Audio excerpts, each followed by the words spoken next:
Uganda's debt now standing at 46 trillion shillings and is only a few digits away to clock the World Bank unacceptable standards.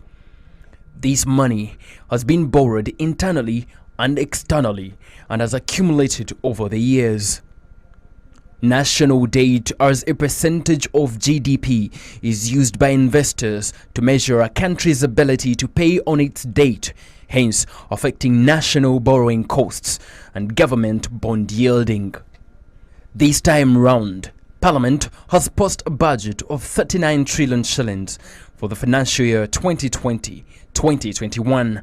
Unfortunately, not even half of this money can be raised locally, with the tax body indicating they have fallen short of their revenue collection.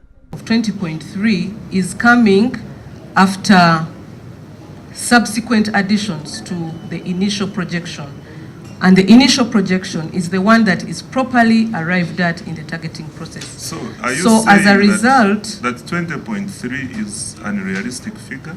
It is unsupported actually in the economic assumptions.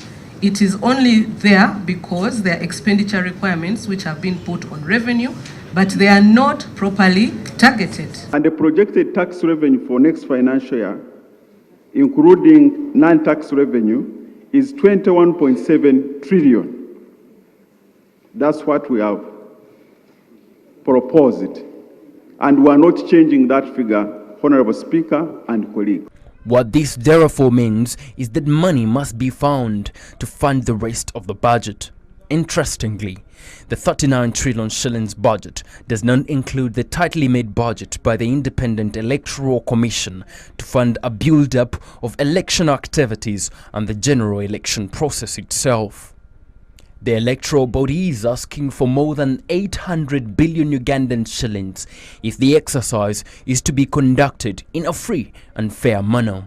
Now, Minister of Finance pointed out the financial constraints they are faced with, or the country is faced with, and pointed out the need for us as the Electoral Commission to review the budget.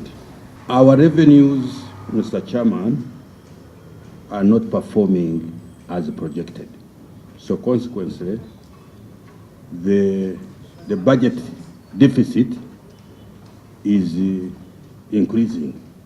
And so, there is not enough money to finance the budget and not enough money to finance the elections, raising questions on what kind of an economy the country will have after the 2021 polls.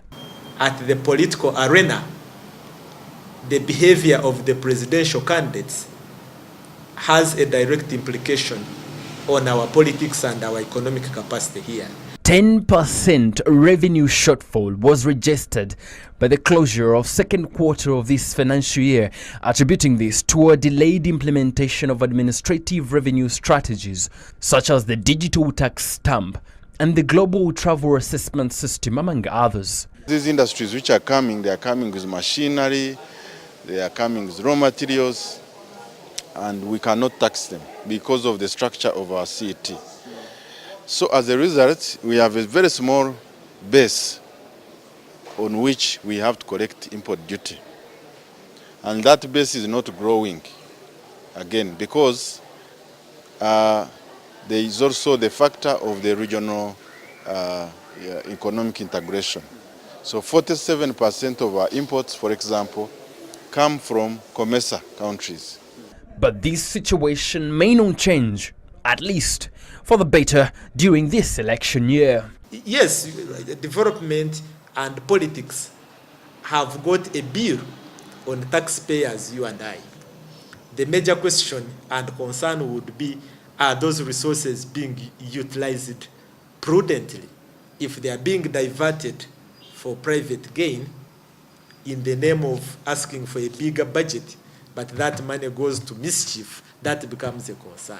According to Uganda Debt Network's Julius Kapwepwe, public debt has surged above 50 trillion Ugandan shillings, claiming the exact numeric figures have simply been concealed by the authorities.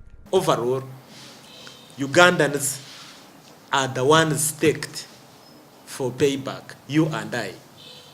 Therefore, when time for payback comes, it can only mainly be through taxation.